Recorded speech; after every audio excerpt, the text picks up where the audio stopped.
Durante os últimos anos, ficamos todos focados na pandemia. Natural que isso acontecesse, né? Afinal, era tudo muito novo e preocupante. Mas enquanto isso, outras doenças continuaram circulando e avançando. É o caso da tuberculose. Quase 10 milhões de pessoas em todo o mundo foram acometidas pela doença em 2020, segundo a Organização Mundial da Saúde. Aqui no Brasil foram registradas cerca de 68 mil notificações somente no ano de 2021. Mas o que é importante ressaltar é que ela tem cura. O fundamental é seguir o tratamento corretamente. E é sobre isso que vamos falar no Ligado em Saúde de hoje, que começa agora.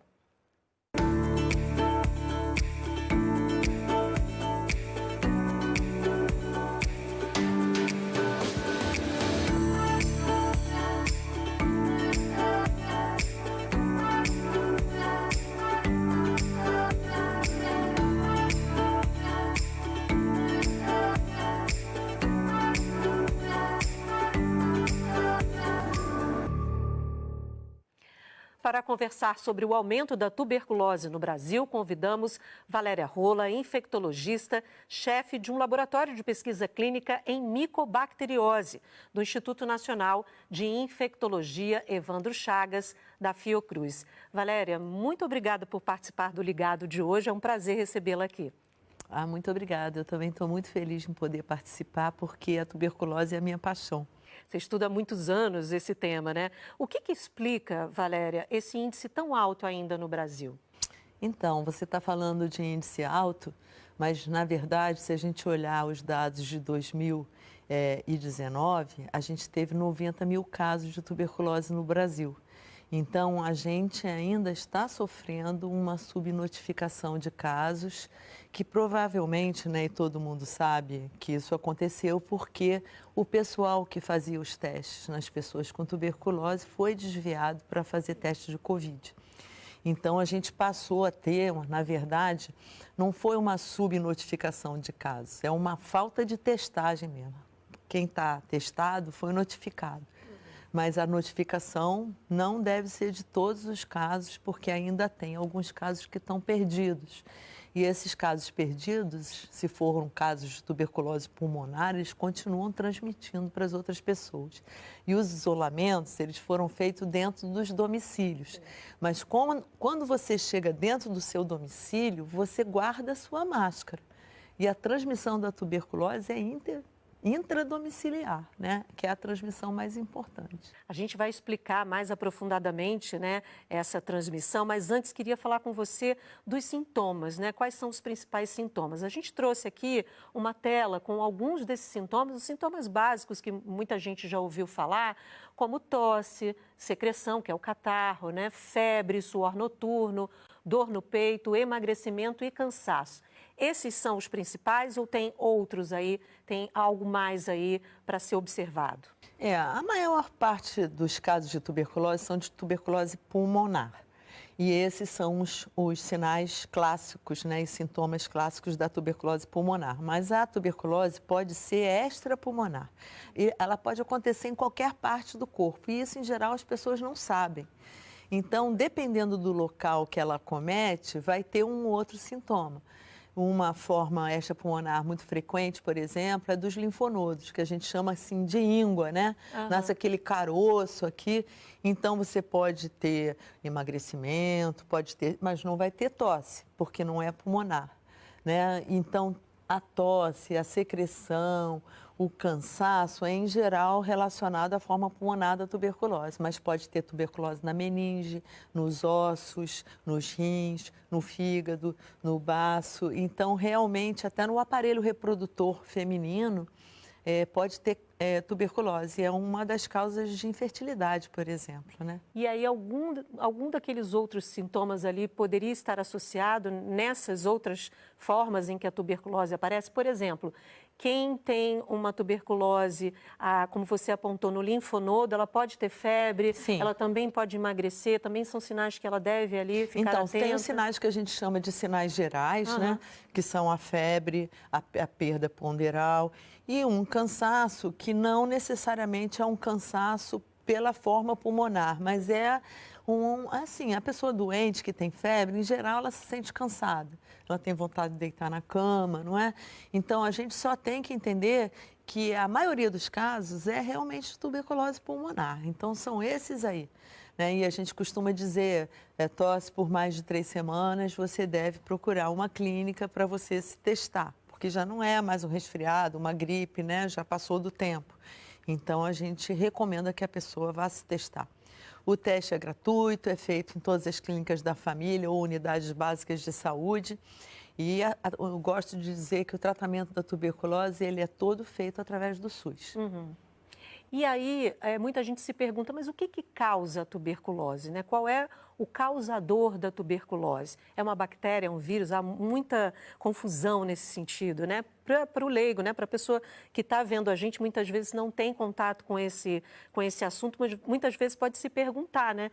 O que me causou isso? Então, a tuberculose é causada por uma micobactéria.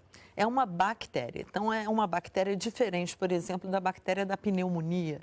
É uma micobactéria que tem um comportamento mais lento, vamos dizer assim. E tudo na tuberculose é lento. Até o tratamento é lento, né? Porque dura 6 meses. E até o diagnóstico antes também era lento. Então, é uma bactéria que se comporta de uma maneira muito diferente das outras bactérias. E é micobactéria mesmo. A minha mãe, por exemplo, me perguntou, mas não seriam microbactérias, minha filha? Não, são micobactérias o nome correto, né? Em geral, as pessoas acham que está errado. Essa foi uma dúvida que a gente teve para pensar esse programa, mas por que mico e não micro, né? A gente imagina que muita gente possa também fazer aí essa relação, né, de micro e mico, né? Agora, eu queria te perguntar se... como você falou ali no começo da nossa conversa da transmissão, ela se dá de forma intradomiciliar, ou seja, dentro das próprias, né, com as pessoas dentro das suas próprias casas, né? Esse é o local mais comum dessa transmissão? É o local mais comum, mas a gente também tem que lembrar que isso pode acontecer no trabalho. Porque as pessoas hoje em dia trabalham um pouco aglomeradas, passam 8 horas por dia juntas e isso já caracteriza um tipo de transmissão. Então, antigamente se pensava que era só dentro do domicílio, mas é claro que isso pode acontecer fora do domicílio.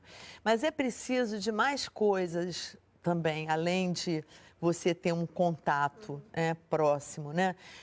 Aqui nos domicílios, por exemplo, das comunidades, tem alguns lugares que tem pouca ventilação, tem pouca luz ultravioleta, tem 5, 6 pessoas dormindo num único quarto. Então, isso gera um nível de aglomeração, de proximidade muito grande e que favorece mais ainda a transmissão. É lógico que, por exemplo, no trabalho, você pode ter uma transmissão também, mas imagina uma transmissão, 4 pessoas trabalhando aqui, uma bem longe da outra, essa transmissão não seria tão eficiente quanto dentro da penumbra, sem luz ultravioleta, sem... Agora, o ar-condicionado aqui no Rio de Janeiro é uma coisa que faz a gente abrir mão, vamos dizer, né, de uma coisa mais saudável, que seria um ar circulante, porque a gente morre de calor, né? A tuberculose não é uma coisa assim tão transmissível assim, não é como o Covid. Você precisa dessa exposição permanente, de estar ali. Aí você vê que às vezes contamina só uma pessoa da família. Aí os outros ficam infectados, que é um outro conceito, né? Que tem o conceito de infecção e adoecimento, que são 2 coisas distintas. Você se infecta e tem um risco de 5% de desenvolver a doença nos 2 anos subsequentes. É por isso que a gente faz um tratamento para contatos de pessoas de casos com tuberculose. E a gente antes faz um teste para saber se essa pessoa se infectou ou não. Porque se ela não se infectou, ela não precisa tomar remédio para não desenvolver a doença. Mas se ela se infectou, ela precisa tomar esse remédio. Mas é mais difícil ainda tratar infecção latente, porque a pessoa não sente nada e nem transmite a doença para outros, né? Verdade. Valéria, o último boletim epidemiológico da tuberculose do Ministério da Saúde mostrou alguns estados aí que tiveram mais registros, né, de casos. A gente tem uma tela também que aponta aí quais são, né, dentro do mapa do Brasil, quais foram esses estados, né? Amazonas, Roraima e também o Rio de Janeiro. Por que a maior incidência nesses locais? Tem a ver exatamente com isso que você falou, a aglomeração, pessoas morando muito, né, em locais em que essas pessoas são inúmeras dentro de uma casa só, né, tem uma grande quantidade de pessoas dentro de uma única residência. São esses fatores que explicam essa incidência maior nessas regiões? Isso, assim, existem múltiplos fatores, né? Nunca é uma coisa só. Sim. Mas, por exemplo, o Rio de Janeiro, ele veio sofrendo muito com a questão das comunidades, né? E o fato de, muitas vezes, as pessoas não conseguirem sair de dentro da sua comunidade, porque tem operação, porque tem polícia, pessoas que, por falta de condição total, vão subindo o morro e as habitações das bases do morro, em geral, são mais, vamos dizer assim, são em melhores condições do que aquelas pessoas que são as mais pobres, porque quanto mais pobre, mais você tem que subir.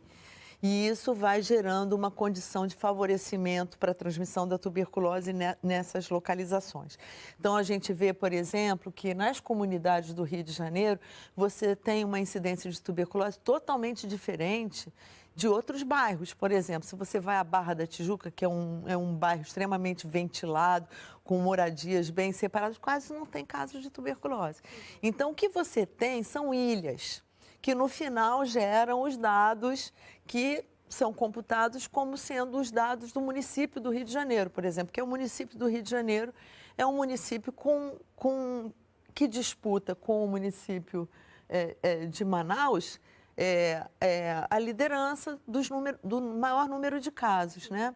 O Amazonas é muito úmido e essa umidade também favorece, né, a transmissão.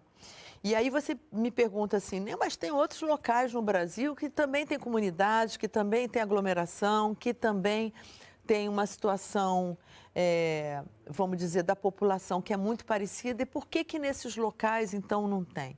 Se você for olhar por municípios, você vai ver que o Brasil vira um tigre, entende? Porque, assim, não existe uma uniformidade dessa distribuição.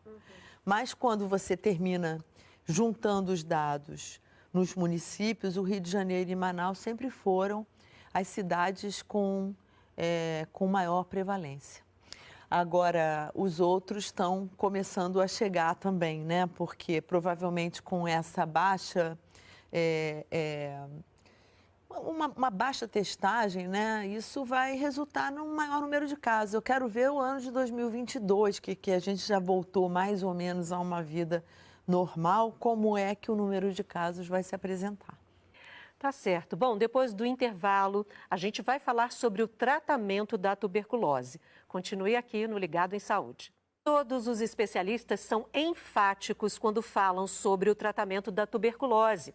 É preciso seguir as recomendações dos médicos à risca, porque o tratamento é longo e alguns medicamentos podem provocar efeitos colaterais. A nossa equipe foi conhecer o atendimento da tuberculose numa clínica da família no Rio de Janeiro. Então, Bárbara, para quem não sabe, o nosso SUS, Sistema Único de Saúde, atende há muitos anos a tuberculose. E a gente veio aqui em uma das clínicas de saúde da família no Rio para saber como é que é feito esse atendimento. Quem vai explicar para a gente é a enfermeira Lívia Galdino, que é uma das responsáveis por essa unidade. Lívia, o paciente chegou aqui, como é que é feito esse acolhimento? Bom, no momento da chegada do paciente, ele é acolhido pela equipe responsável, o profissional que tiver atendimento, seja o médico, o enfermeiro, e a investigação começa por ali, né? Nós já fazemos a oportunização da coleta de escarro, né? Que é um dos métodos diagnósticos para avaliação de tuberculose, e também já realizamos o raio-x. Nesse mesmo momento, a gente também faz a testagem rápida de doenças sexualmente transmissíveis. Então, uma coisa importante para dizer é que o SUS oferece gratuitamente esse medicamento, né? Sim. como é que ele é administrado? Ele é administrado através do acompanhamento, né, do agente comunitário, ou seja, da equipe. A medicação é tomada diariamente pelo paciente. A gente tenta sempre fazer no domicílio do paciente para avaliar condições de higiene, condições locais, como o paciente vive, se tem algum outro paciente, algum outro familiar apresentando os mesmos sintomas. Então, a gente também faz toda essa investigação. E por quanto tempo o paciente vai tomar esse medicamento? Minimamente pelo tempo de 6 meses. O tratamento inicial é por 6 meses. A gente sabe que há muito abandono, né, no tratamento. Como é que é o trabalho de vocês? Vocês são uma clínica da família. Tem essa busca ativa? Como é que é? Esse é um grande desafio, na verdade, né? Mas a gente acredita que quando o DOTS é realizado, né, que é o tratamento diretamente observado, essa ida na casa, ou vinda do paciente, que é um papel muito importante que o agente comunitário de saúde exerce, o número de abandono acaba sendo reduzido, né? Mesmo eu tendo dificuldade de vir ao médico, pegar meu remédio, eles levam na minha casa, entendeu? A minha gente é uma pessoa muito atenciosa. Rosiane, você tomou o remédio. Rose, você vai vir pegar o que é que eu te levo, entendeu? Eles vão na minha casa, me visitam. E no caso de pacientes com DSTs, no caso do HIV, né, que tem essa co-infecção, como é que é feito o tratamento? Sim, o tratamento também é feito aqui, né? O paciente com co-infecção TB-HIV, ele tem ambos os tratamentos disponíveis na rede, na nossa unidade. E no caso da vacina BCG, que previne a tuberculose nas crianças? A BCG, ela previne formas graves de tuberculose, né? A gente tem disponível também na rede, sempre, uma criança ao nascimento, se ela não faz a vacinação na maternidade, ela pode se dirigir a uma unidade básica de saúde e realizar essa vacinação. Nós também Vocês temos. fazem aqui, né? Fazemos aqui. Tô bem melhor, graças a Deus. Já tô no final do tratamento.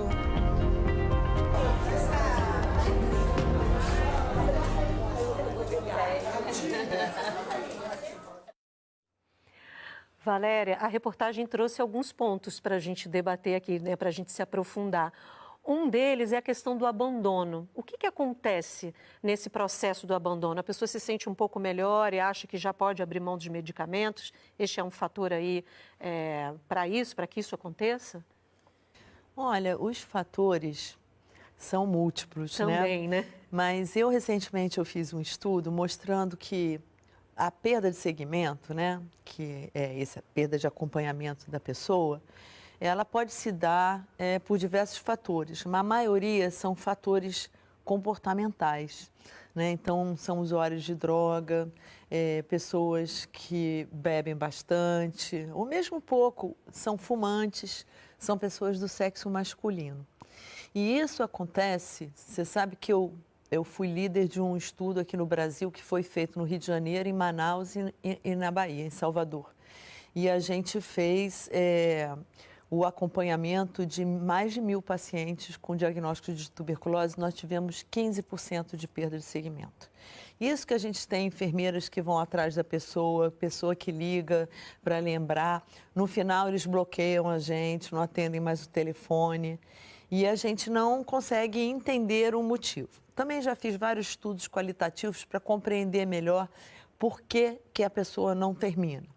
Tem algumas pessoas que acham que já melhorou e que o médico fica insistindo para completar o tratamento, mas ela está boa, já não está sentindo mais nada.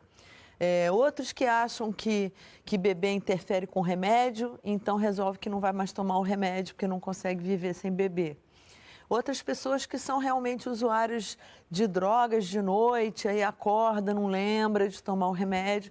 Então, esse trabalho que a Clínica da Família faz de fazer o tratamento diretamente observado é fundamental para você garantir a adesão ao tratamento. O que é importante é deixar claro para quem está nos assistindo que tem cura, né? O que acontece quando você abandona o tratamento? Você está num processo já, né, ali avançado de tratamento e abandona aquilo por esses fatores aí que você apontou.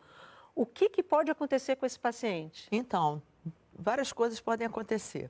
Se a pessoa abandona bem no final do tratamento e por alguma razão curou de qualquer maneira, isso também pode acontecer. Mas assim, a maioria não abandona no 5º mês, né? Abandona antes. E o que você pode fazer com você mesmo? Você pode selecionar cepas resistentes. Porque, em geral, quem abandona não é do dia para a noite que para de tomar. Começa a fazer tratamento irregular. Isso, tratamento irregular, faz com que haja uma seleção das micobactérias resistentes e você acaba caindo no tratamento de 18 meses. E é isso, o tratamento da tuberculose multiresistente, ela é feita por 18 meses. Quer dizer, é péssima escolha para a pessoa não completar aqueles 6 meses do tratamento.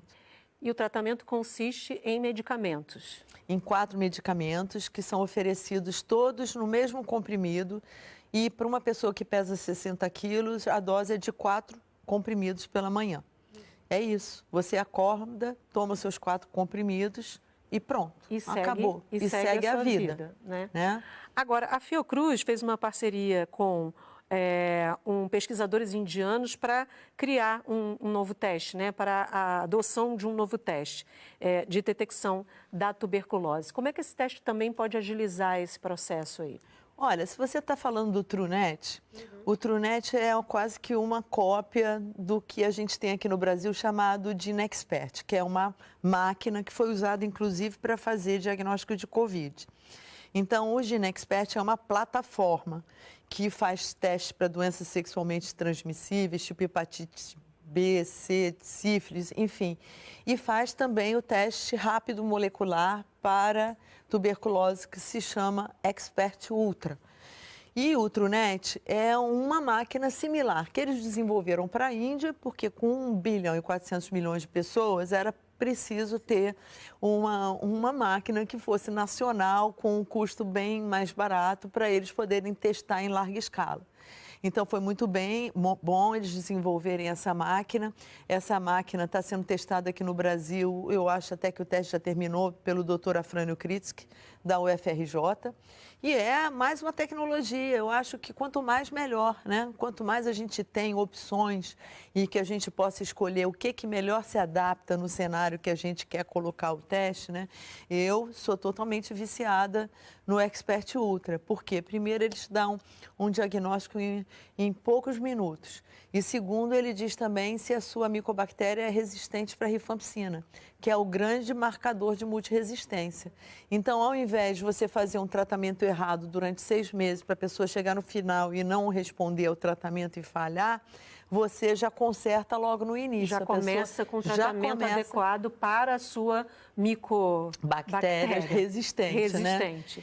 E esse teste hoje, a gente chega numa unidade de saúde e faz o teste, claro que indicado por um profissional. Como é o teste? O teste é feito no escarro, né? Porque o que a gente fazia desde a época sei lá quando que isso foi inventado, que era a baciloscopia, ela se mostrou ineficaz para pacientes soropositivos para o HIV. Então, é uma metodologia que era bastante arcaica, porque a pessoa precisava ficar lendo campos e contando micobactérias. E isso não é uma coisa que a gente pode, por exemplo, implementar uma qualidade, né? Que é muito erro humano ali, né? E o Expert não, é uma máquina, é um robô, ele faz sozinho. Você não consegue estragar o teste, nem que você tente muito, né? A não ser que você contamine a sua amostra, né? Uma amostra negativa, você contamine com uma outra amostra. Mas as amostras são separadas. Aí você pega uma amostra, coloca um líquido, né? Dá uma chacoalhada no seu recipiente e você coloca no Expert, mas parece uma maquininha de Nespresso, sabe? Você coloca o seu teste ali e 45 minutos depois ele já cospe um resultado. Probabilidade de erro ali mínima, né? A probabilidade de erro é 0, porque é um robô que faz a técnica. O que eu falo o que você pode estragar o teste é se você contaminar a sua amostra. Valéria, a gente está fechando, infelizmente, aqui já o programa, para deixar claro para quem nos assiste.